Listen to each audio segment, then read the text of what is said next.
Saúde, irmãos, com a graça e a paz do nosso Senhor Jesus Cristo. Estamos de volta para mais uma aula, mais um estudo, a respeito de como construir um lar cristão. Nós estamos vendo a respeito do plano mestre, a respeito da imagem de Deus no lar, de como nós refletimos a imagem de Deus e como nós podemos instruir os nossos filhos a também transmitirem a imagem de Deus em suas vidas e as nossas responsabilidades, então, como pais, de ensinar os nossos filhos a transmitir a imagem de Deus para este mundo. Então, esta é o teor da nossa aula hoje. Vamos dar início, sempre lembrando, se você não orou antes de começar o vídeo, pause agora o vídeo, busque ao Senhor, para que Ele possa, pela sua graça, alimentar a sua vida espiritualmente, trazer conhecimento para que isso seja aplicável em sua vida. Então, ora, para o vídeo, ora, depois retorna e a gente vai continuar com os estudos.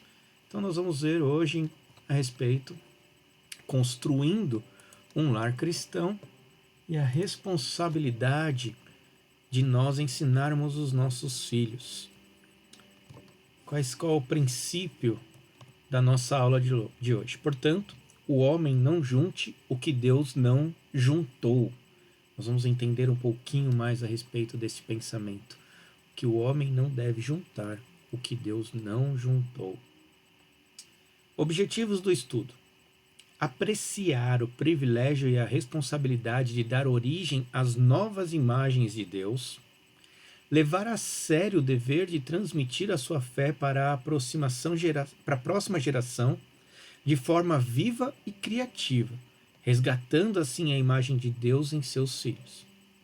Entender a seriedade do seu papel no preparo dos filhos para o casamento e descobrir a importância de ganhar o coração de seus filhos em termos de pureza moral e de abertura de dar abertura para orientá-los sobre relacionamentos antes do casamento e também após o casamento.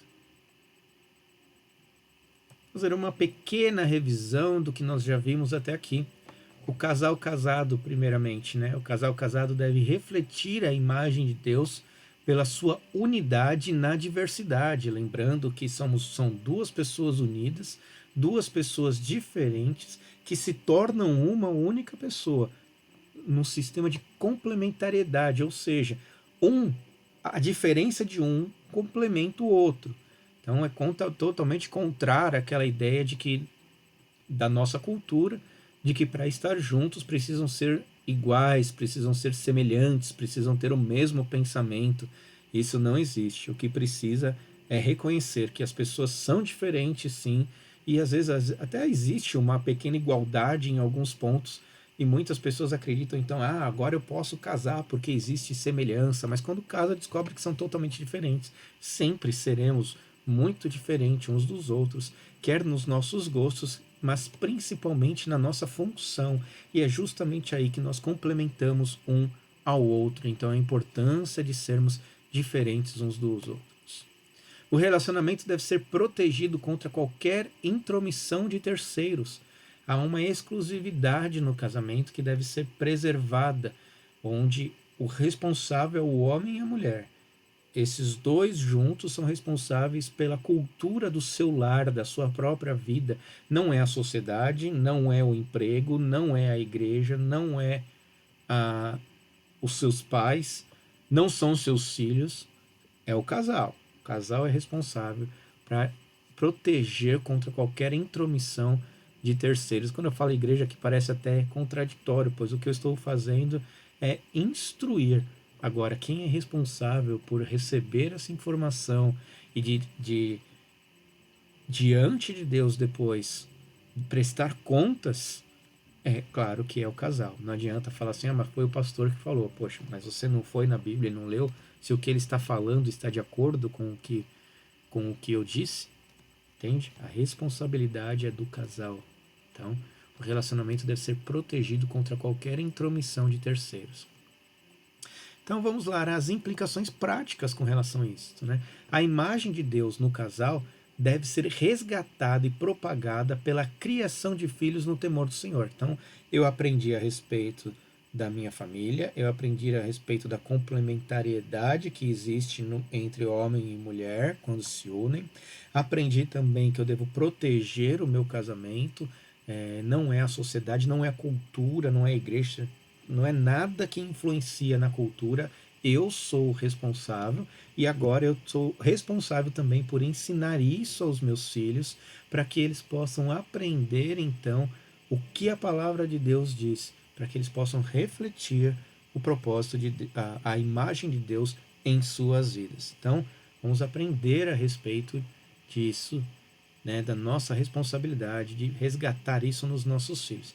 E essa imagem deve ser protegida, essa imagem de Deus que nós estamos transmitindo, que nós estamos buscando, nós estamos resgatando em nossas vidas, deve ser transmitida aos nossos filhos e protegida tanto em nós quanto nos nossos filhos antes e depois do casamento. Então, para aqueles que estão casados, eles têm que proteger isso. Não importa se começou errado, não importa se conforme a gente está ensinando aqui as coisas estavam erradas. O importante é o quê? A partir de agora que você aprende biblicamente aquilo que é certo, é você então proteger para que você permaneça, para que como casal ou como mulher, né, esposa, como marido, você esteja ali preservando esta imagem de Deus na sua vida e consequentemente na do seu casamento, na dos seus filhos, antes e depois. A boa parte disso é que nós podemos então ir contra a cultura e ensinar aos nossos filhos o caminho que eles devem andar. E ainda assim, se o meu caminho foi errado, existe um certo termo aí que não cabe muito bem, né? Ah, como que você pode ensinar se você fez errado a vida inteira? Justamente porque eu fiz errado a vida inteira, eu sei qual que é o caminho que eles não devem andar. Então eu olho, de acordo, eu sei que esse caminho não dá certo. E o caminho de Deus é perfeito. Então eu quero te ensinar no caminho perfeito. Certo? Então vamos lá. Preservando, protegendo antes e depois do casamento. Bom, propagando a imagem de Deus nos filhos. Gênesis 5, de 1 a 3, será o nosso texto inicial aqui, para a gente poder sustentar todo o estudo. Este é o livro da genealogia de Adão. No dia em que Deus criou o homem, a semelhança de Deus o fez. Homem e mulher os criou. Lembrando que Deus criou homem e mulher à sua imagem. E os abençoou e lhes chamou pelo nome de Adão, no dia em que foram criados. Viveu Adão 130 anos e gerou um filho à sua semelhança, conforme a sua imagem, e lhe chamou Sete. Então, aqui mostrando a geração, e aqui, lembra quando nós olhamos aqui, e gerou um filho à sua semelhança, nós já podemos ver de que agora nos filhos há duas semelhanças. A semelhança dos pais, a sua semelhança, né, da semelhança de Adão, esse filho foi gerado, e a semelhança de Deus, a imagem de Deus. A imagem de Deus permanece no homem, só que agora ele era mais semelhante ao Pai, conforme a sua imagem, e lhe chamou Sete. Progressão. Adão e Eva foram criados à imagem de Deus. Seus filhos foram criados à imagem dos pais e de Deus. Nossos filhos são feitos à nossa imagem e à imagem de Deus. Nós devemos, da mesma forma que conosco, a imagem de Deus ela está deteriorada por causa do pecado, nós devemos resgatar essa imagem de Deus por meio do estudo bíblico.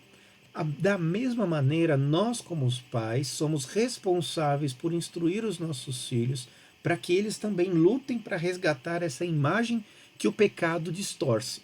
Então é uma luta, uma guerra que existe entre a imagem de Deus, o propósito para o qual nós fomos criados e ser a imagem e semelhança de Deus, e aquilo que nós somos por causa do pecado, aquilo que o pecado corrompeu. E nós vamos ver um pouquinho mais, mas antes disso uma pergunta. Pare para refletir, lembrando que toda vez que aparecer esse pontinho de interrogação, você deve dar um pause na sua transmissão, no seu YouTube, e preste atenção, reflita a respeito desta pergunta. Em que sentido os filhos refletem a imagem de Deus, dos pais, né? Não de Deus? Em que sentido os filhos refletem a imagem dos pais? Em que sentido os filhos refletem a imagem de Deus? Nós já fizemos essa pergunta. Nós refletimos a imagem de Deus, nós já fizemos essa pergunta. Agora, em que sentido os filhos refletem a imagem dos pais? Então, se você parou o vídeo aí, pensou, refletiu um pouco mais, vamos seguir com a nossa aula. A imagem dos pais. Os filhos representa geralmente genética, física e emocionalmente as características do pai. Então, algo que nasce com eles, que refletem, né, que torna os filhos a semelhança dos pais. O desafio não é fazer um filho, né, é a cara da minha esposa, que ela é mais bonita. Não, o desafio é esculpir a imagem de Cristo na vida dos filhos. Este é o nosso desafio, este é o nosso propósito e é para isso que nós devemos lutar. O desafio, esculpir a imagem de Cristo na vida dos filhos. Então, eu nunca me esqueço de uma vez que a gente conversando, estava eu, minha esposa, meu filho, minha filha era muito pequena, eu não me recordo nem se ela havia nascido. E uma vez perguntaram para ele com quem você quer ser parecido, e ele falou assim que queria ser igual ao pai dele. Aquele dia eu senti, né, a alegria de ver como meu filho me via como um referencial e ao mesmo tempo eu via a responsabilidade, pois eu tinha que ensiná-lo e instruí-lo para que ele não fosse a minha semelhança, mas a semelhança de Deus, a semelhança de Cristo. Então, quanto mais eu vivesse, quanto mais eu me dedicar, quanto mais eu buscar ser a imagem e semelhança de Cristo, resgatar a imagem de Deus em mim por meio de Cristo, mais o meu filho que está olhando para mim, ele vai fazer o mesmo e vai se dedicar a buscar as coisas do Senhor, para que ele então ande nos caminhos do Senhor. Ele deve ver a minha luta, ele deve ver os meus fracassos, ele deve ver as minhas vitórias. Nós devemos chorar e nos alegrar juntos, instruindo uns aos outros, pois em determinado momento ele também, com o conhecimento, passa a me instruir, e isso já aconteceu algumas vezes, de ele falar algum versículo bíblico em determinado momento que alimenta a minha alma e fala, bem observado, isso mesmo. Então, veja, quando caminhamos juntos e nos dedicamos juntos e buscamos juntos. Então, o desafio é esculpir a imagem de Cristo na vida dos filhos. A vara e a disciplina dão sabedoria, mas a criança entregue a si mesma vem a envergonhar a sua mãe. Então, um Provérbios aí. Provérbios tem sempre para trazer aquele ideal, aquele propósito perfeito para o qual Cristo, Deus nos criou. Então, por meio de Provérbios, nós podemos aprender frases ali que devem ser guardadas no coração de um ideal de Cristo. Esse é o ideal.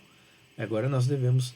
A realidade é que o pecado distorce isso. Muitas vezes nós, como pais, não queremos disciplinar os nossos filhos, muito menos bater. É tão fora de moda isso, né? Até ilegal se tornou, justamente porque é fora de moda. Não porque ele não tem eficácia, mas porque ele é fora de moda.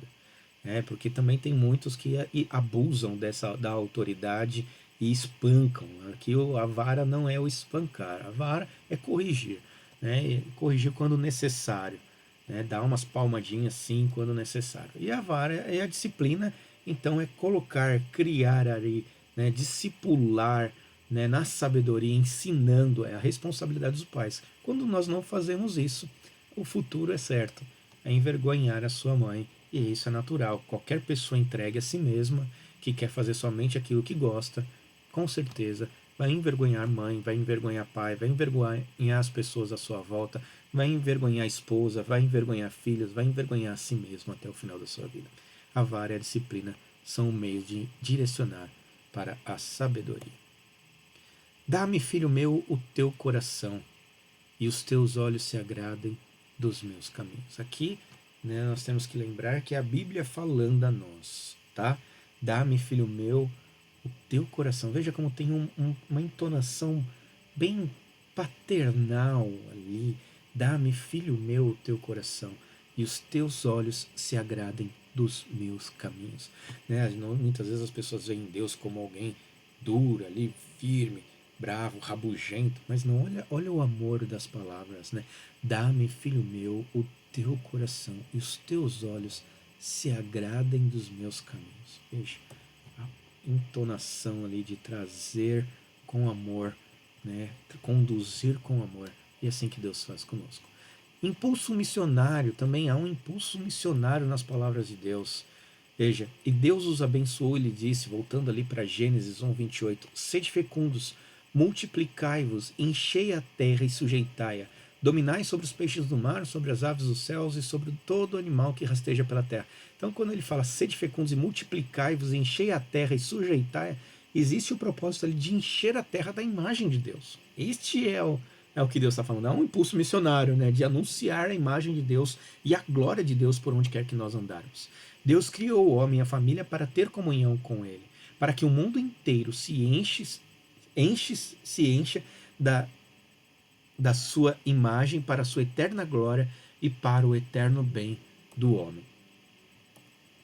O Salmo 127, 3, 5, um salmo bem conhecido, herança do Senhor são os filhos, o fruto do ventre seu galardão, como flechas na mão do guerreiro, assim os filhos da mocidade.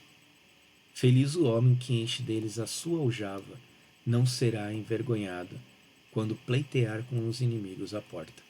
Olha lá, veja só o que eu coloquei ênfase. Assim. Herança do Senhor são os filhos, como flechas na mão do guerreiro.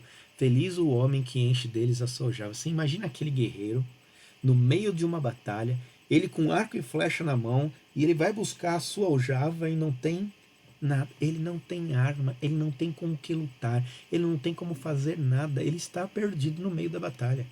Acabou a guerra para ele. Está entregue à sorte ali, sem poder fazer nada.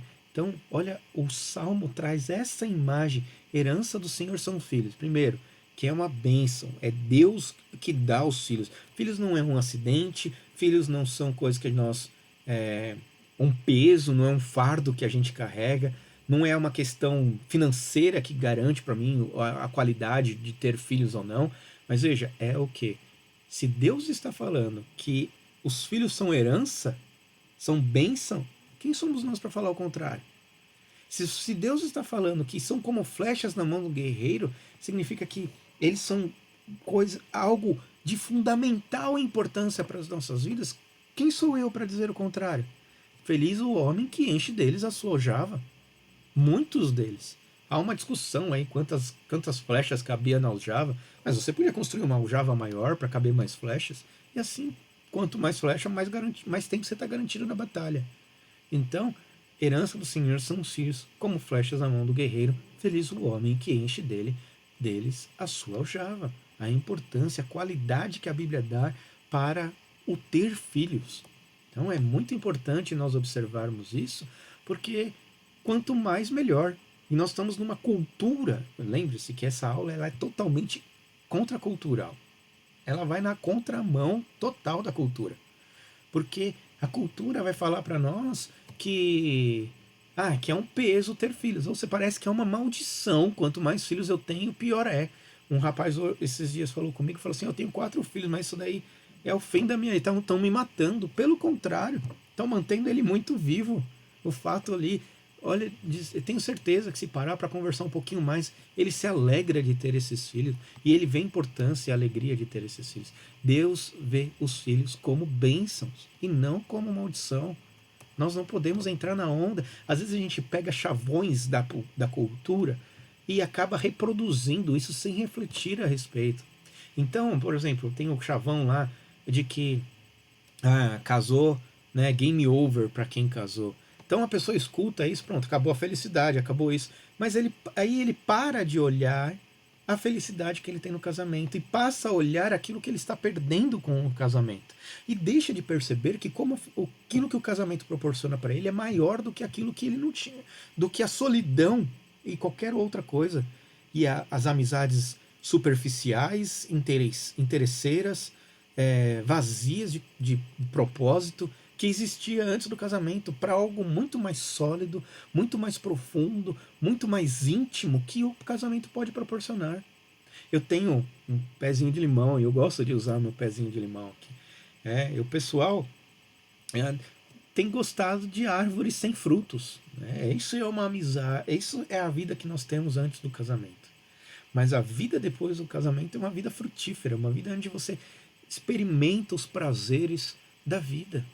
Fora do casamento, a gente vai falar um pouquinho a respeito disso mais pra frente, mas os casais devem estar atentos para que não usem, não peguem esses. Nós pega o jargão pronto da sociedade, traga para as nossas vidas e fala assim: isso é uma verdade. Com que evidência você pode falar que isso é verdade?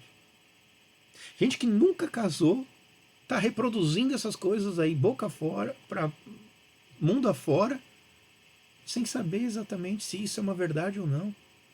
E isso eu garanto, não precisa nem de evidências para que isso dê certo, para mostrar que é. E é verdade, os prazeres de um casamento que andam nos caminhos que o Senhor estabeleceu são muito maiores do que qualquer coisa que o mundo possa te oferecer, pois tudo que o mundo pode oferecer é transitório.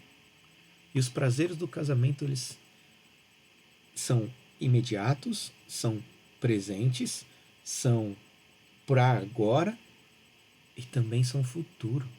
Pois na medida em que eu vivo na obediência da palavra do Senhor, o meu galardão está garantido. Então, não sei como será na eternidade. Há grandes questões, discussões teológicas com relação ao casamento na eternidade. Mas uma coisa a gente pode afirmar: os galardões são confirmados pelas Escrituras para aqueles que andam na obediência do Senhor. Então, as bênçãos já são inumeráveis, só pelo fato de eu andar nos caminhos do Senhor. Os casais devem estar atentos para que os ídolos, os tempos, os bens, o tempo, o próprio tempo, né? Eu não tenho tempo para educar, dando tempo para qualquer outra coisa. Os bens, né? Eu preciso trabalhar para conseguir mais coisas. O dinheiro, quanto mais dinheiro eu tiver, mais segurança eu posso dar para os meus filhos. E o silêncio, muita gente quer paz, achando que pelo fato de não ter filhos, terá paz. Eu fico imaginando a paz que terá na velhice sem filhos. Mas há alguns que Deus deu o privilégio de serem eunucos, de não terem filhos, mas se dedicarem exclusivamente ao Senhor. Por isso o privilégio.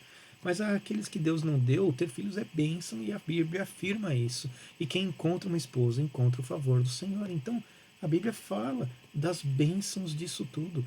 E quem somos nós? Não é o pecado que deve ser a regra da nossa vida. Quando nós falamos coisas ruins com relação ao casamento e com relação aos filhos, nós estamos exaltando o que o pecado faz.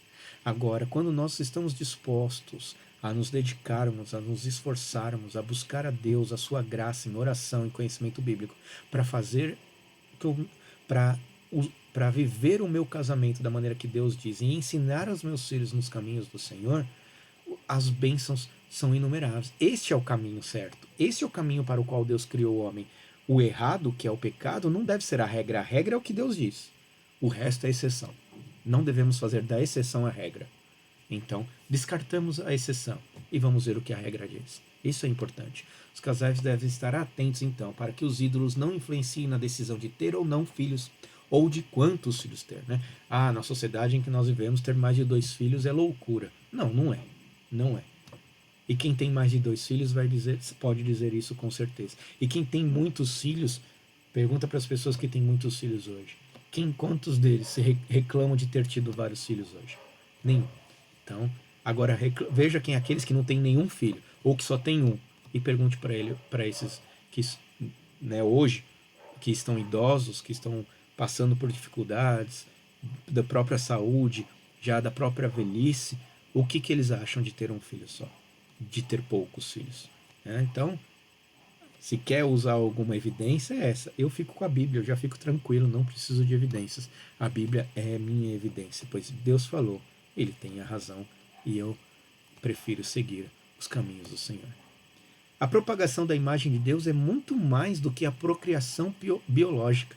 Então, multiplicai-vos, pronto, multipliquei, acabou, já fiz a minha parte, já estou satisfeito, e pronto. Não, vai muito mais, vai muito além, muito mais do que a procriação. Por quê?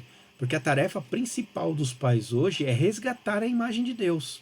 Então nós não pronto, fiz filho, fiz 5, 6, 7, 8 filhos, larguei aí no mundo e pronto, fiz a minha parte. Não, você tem uma responsabilidade Qual é a responsabilidade? Resgatar a imagem de Deus, levando seus filhos até a cruz de Cristo e discipulando-os para serem conformes à imagem de Jesus. Então há necessidade de você conhecer o caminho de Deus para que você possa discipulá-los e então levá-los à cruz para que eles possam se arrepender e seguir pelos caminhos de Deus. Então há uma responsabilidade que não é só da multiplicação. E também devemos proteger a imagem de Deus nos filhos. Então nós somos responsáveis por isso. Nós não devemos deixar que nossos filhos andem de acordo com o seu coração. Nós devemos instruir, lembrando que a Bíblia diz que o nosso coração ele é enganoso. Quem vive para os seus próprios sentimentos, para aquilo que vem do coração, segue o seu coração, constantemente aí está se decepcionando. Só que ele joga a culpa nos outros, não em si mesmo, porque ele tem um coração puro, os outros que não têm. Né? Isso é uma falácia dos nossos tempos. A Bíblia diz que o coração é enganoso. Eu sei que o meu coração é enganoso. E a única maneira de eu averiguar se o meu desejo é correto é conhecendo a vontade de Deus para minha vida. E é justamente aí que eu entro na educação do meu filho. Eu sei que o coração dele também vai levar ele para os caminhos tortuosos. Ele vai sempre querer fazer a própria vontade. Se você deixar, seu filho monta nas suas costas e ele vira o rei da casa e você é o servo ali que está pronto para servir. Por quê? Porque essa é a inclinação do coração dele. Nós estamos numa guerra espiritual de trazer tanto o nosso coração quanto o coração dos nossos filhos para os caminhos do Senhor. Então, veja só como existe uma guerra espiritual acontecendo. Como que se dá os relacionamentos hoje? Primeiro, o jovem, vou voltar um pouco mais, tá? O adolescente começa a olhar para a menina, a ter interesse por aquela menina, e vem um relacionamento íntimo. É a primeira coisa que se pensa quando se envolve num relacionamento. Muitos já buscam um relacionamento justamente por causa do relacionamento íntimo. Então o foco está na intimidade. Então primeiro vem o relacionamento íntimo. Depois, né, se o relacionamento íntimo está indo bem, vem a decisão de morar juntos ou de conviver juntos, porque às vezes o homem não sai das casas dos pais e a mulher vem morar junto com aquele homem, com aquele filho, na casa dos pais, sendo sustentados pelos pais, sendo paparicado pelos pais. Então, jovens homens ali ficam jogando videogame, as mulheres vêm, eles têm o relacionamento íntimo, volta para casa da mãe, quando brigam, quando não brigam, permanecem dormindo na sua casa. Então, vem o relacionamento íntimo primeiro, depois vem o morar juntos ou conviver juntos ali, porque enquanto tá dando certo, a gente fica aqui morando debaixo da minha casa, os pais não falam nada, os pais nem se intrometem, é melhor que eles façam isso dentro de casa do que fora de casa. Não, não é melhor. É pior, porque você está sendo conivente com o erro. Então, não é melhor.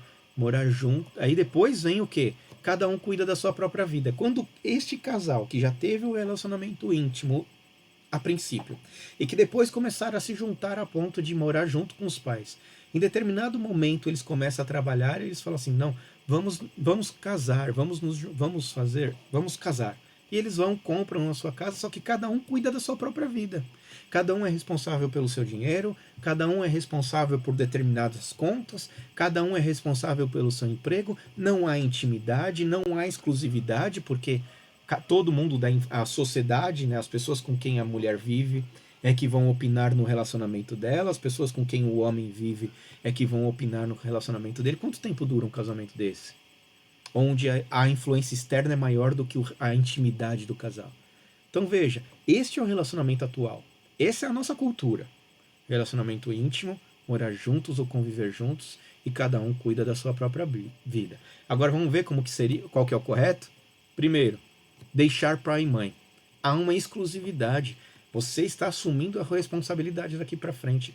Você deixa pai e mãe. E quem é responsável pela sua casa, pela sua esposa, pelo que está acontecendo ali, é você. Quem é responsável pelo seu marido, pela casa, é a mulher e o homem. Os dois, quando se unem, passam a ter um relacionamento de exclusividade, onde não há mais interferência dos pais, e não deve existir interferência da sociedade de mais ninguém. Uma exclusividade, um compromisso entre os dois de viver um para o outro. Depois, une-se a sua mulher. Fidelidade ali, a questão de estar unido, fundido ali, fazer parte como se duas peças passassem a ser uma única peça. A fidelidade, o compromisso, não tem mais como se desvincular. Então agora a gente vive para que isso aqui seja uma realidade, com fidelidade. Eu já não vivo mais para mim, mas vivo para minha esposa. Minha esposa já não vive mais para ela, mas vive para mim. Assim, depois vem então o tornar-se uma só carne, a intimidade. Olha como foi invertido isso. Inverteu-se completamente. Tudo isso daqui é a ordem de Deus. E se nós voltarmos, vamos ver que é o contrário. Vem o relacionamento, vem a intimidade, depois vem o conviver juntos ali, o deixar pai e mãe, e cada um cuida da sua própria vida e não tem fidelidade. Né? Tem um compromisso totalmente aberto, assim, uma coisa tão totalmente sem consistência, né? Só estão casados juntos para dividir a mesma cama. Fora isso, não tem mais nada de diferente. Então a gente satisfaz nós estamos, se a gente instrui os nossos filhos conforme a sociedade, nós estamos ensinando a eles que o casamento serve somente para resolver os problemas sexuais, somente para satisfação própria. Não tem um compromisso com o próximo. Agora, quando a gente olha o que Deus pretende, há um comprometimento de tamanha proporção que é muito mais edificante, é muito mais bonito de se ver quando se alcança essas coisas. Então, instruir a responsabilidade, o filho já sai de casa a partir do momento que ele sabe a responsabilidade que ele tem com o seu lar, com a sua casa, com a sua esposa, de nutrir, de conduzir, de instruir. E a esposa de nutrir também, de auxiliar, de criar as bases ali para que para que o casamento seja uma estrutura. Então, um acaba ajudando o outro no que for possível. É um comprometimento de corpo e alma. É muito mais lindo quando isso aqui é alcançado do que o que a sociedade sugere. Mas como eu falei, nós estamos pegando os chavões da sociedade e trazendo e falando assim, isso que eles estão falando é a realidade. Não. Isso é uma realidade se você quiser que seja. Se você resolver viver daquela maneira e não dessa. A escolha de viver assim ou de viver de outra maneira, quem faz é você. Então não tem jeito, não é assim. Então né, existe uma guerra espiritual. Pode ser que seu casamento tenha sido o oposto, tenha sido esse daqui. Mas agora, conhecendo a palavra de Deus, nós tomando conhecimento disso daqui, nós começamos a ver quantos problemas isso trouxe na nossa vida. E agora a gente pode então instruir os nossos filhos de que se este é o melhor caminho. Por isso deixa o homem pai e mãe, deixa, une e torna-se. Deixa, une e torna-se. Exclusividade, fidelidade e intimidade. É o que nós devemos inculcar na cabeça dos nossos filhos. A responsabilidade, há uma responsabilidade de deixar, de unir-se e de se tornar. É um caminho a seguir. É uma progressão ali que deve ser seguida. Então para agora e reflita. Quais fatores em nossa cultura militam contra a pureza sexual antes e depois do casamento? Pare aí, vídeo. Pense um pouquinho. Veja quantas coisas a cultura está determinando como que deve ser e não a palavra de Deus. Faça uma lista. E aí, depois, discutam entre si e volte para o estudo. A responsabilidade dos pais. Enfim, qual é a nossa responsabilidade como pais para instruir os filhos? Primeiro, falar repetidas vezes para adquirir sabedoria bíblica. Falar repetidas vezes. Não é uma, não é duas. Ele vai falar assim, eu já sei, eu já ouvi, e você vai continuar falando, porque toda vez que você fala, enfatiza aquilo no coração, grava aquilo no coração da criança. Filho meu, atende a minha sabedoria, a minha inteligência, inclina os ouvidos para que conserves a discrição e os teus lábios guardem o conhecimento. Atende, inclina e guarde. Veja só, filho meu, mais uma vez aquela linguagem pastoral, né? Aquela linguagem amorosa, paternal. Filho meu, atende a minha sabedoria.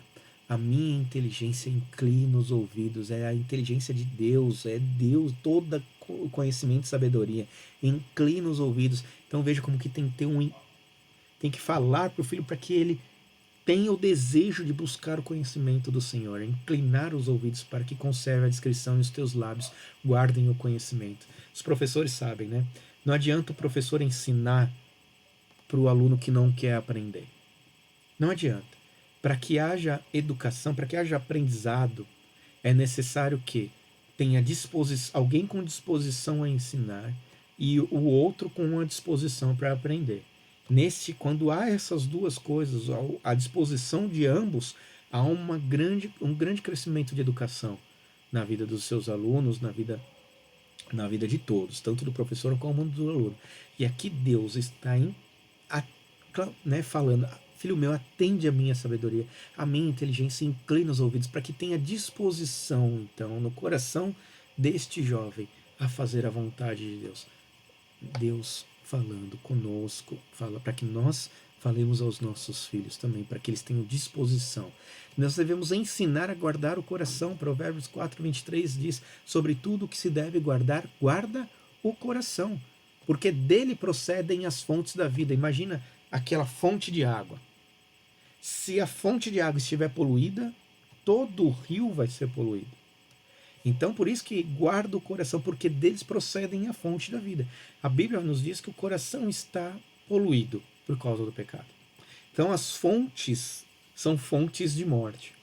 Por isso, no momento em que eu guardo meu coração, buscando a palavra do Senhor, inclinando os ouvidos para conhecer o ensinamento de Deus e andando nos caminhos de Deus, é o trabalho de limpar esse coração de toda impureza, de toda poluição que existe nele, para que haja fontes de água viva que afluírem de nós. Então veja, ensina a guardar o coração. Devemos ensinar os nossos filhos a guardar o coração. A imagem de Cristo resgatada em nossos filhos precisa ser mantida limpa. Pelo exemplo, pelo ensino, pelo envolvimento ativo. Então, há um trabalho ali a fazer no coração dos filhos, uma responsabilidade nossa de instruir. Infelizmente, muitos pais dão pouco ou nenhum valor ao preparo de seus filhos para o casamento. Então a criança está lá, a adolescente começa a namorar, começa a se envolver, e já com o pensamento da cultura, já com o pensamento já da intimidade em mente, já usando a menina, ou a menina usando o menino para a satisfação sexual e não para o valor que o outro tem para ele, né? Voltando à imagem do pé de limão, né? Eles estão comendo fruto verde e estão achando que é bom. E as pessoas estão comendo fruto verde lá fora e estão falando que é a melhor coisa que existe. E eles não sabem o quanto é bom um fruto maduro, porque eles só conhecem o fruto verde. Eles nunca experimentaram o fruto maduro. Então, devemos ensinar os nossos filhos a comer o fruto maduro, a esperar pelo amadurecimento e não buscar as coisas deste mundo assim e se agradar com o verde, com aquilo que não está pronto. Felizmente, muitos pais dão pouco ou nenhum valor preparo para seus filhos para o casamento. Eles estão mas todo mundo faz assim. Como que eu vou fazer com que meu filho seja diferente? Se dedicando, pelo menos fazendo alguma coisa. Se seu filho resolver desobedecer é outro assunto, mas a dedicação dos pais é em instruir o coração do filho para o casamento. Mas ele nunca vai poder dizer que meu pai nunca me falou isso, minha mãe nunca me instruiu. Pelo contrário, ele vai ter que falar assim, não, eu desobedeci. Então, infelizmente, os pais estão dedicando pouco tempo para isso. Não estabelecem um padrão confiança e proximidade desde cedo, porque não trocam ideias, então não cria, né, um padrão assim, é assim que tem que ser, é assim que tem que ser. Mas você não fez assim. Não fiz assim.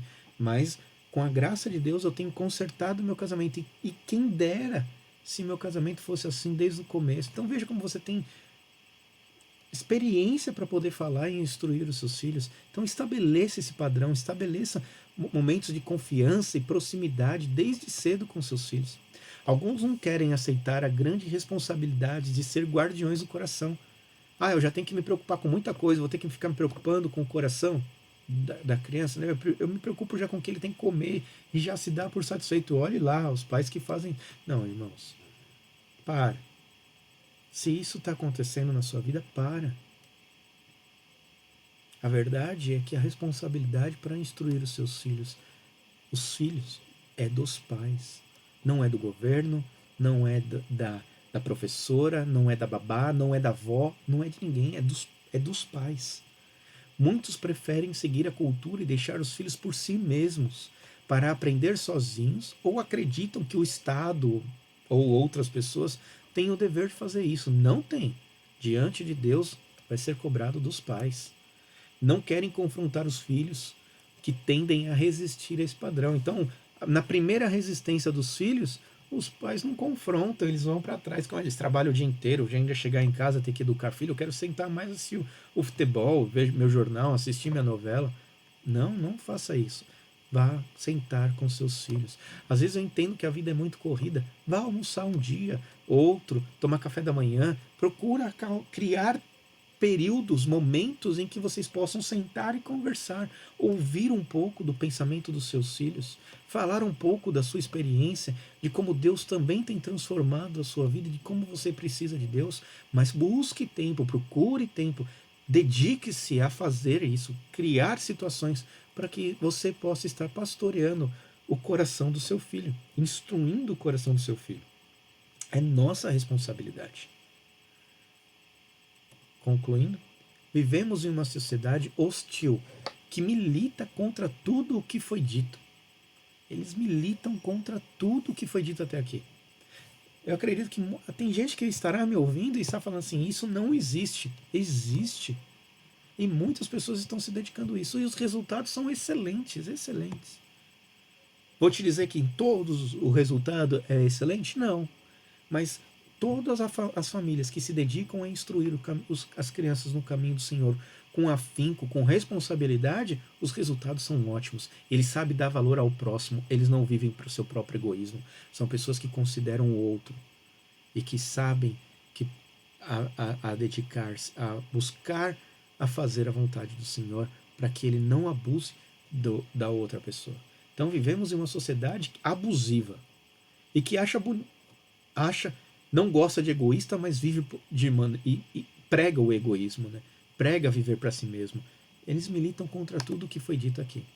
Por isso precisamos clamar constantemente a Deus pelos pais, pelos filhos, pela igreja e por seus líderes, os quais foram chamados por Deus para equipar famílias nesta missão de resgate.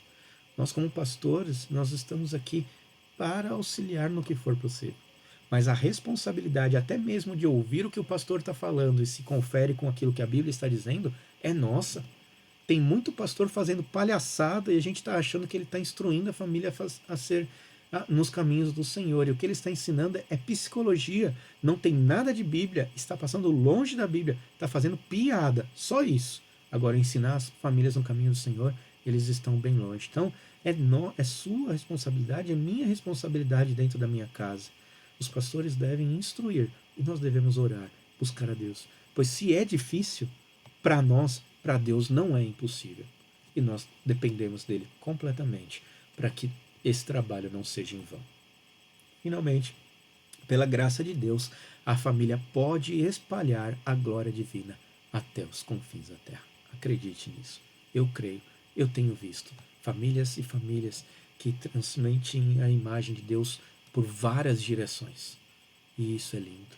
Que a nossa geração possa transmitir a imagem de Deus por várias e várias gerações. Possa ensinar os nossos filhos para que eles deem continuidade a poder então transmitir, espelhar a imagem divina até os confins da terra. Como você tem dedicado a instruir o coração de seus filhos? Ou como você, como filho, tem se disposto a ouvir as instruções bíblicas? Fica aí para reflexão. Até a próxima aula. Que Deus abençoe grandemente a vida de vocês.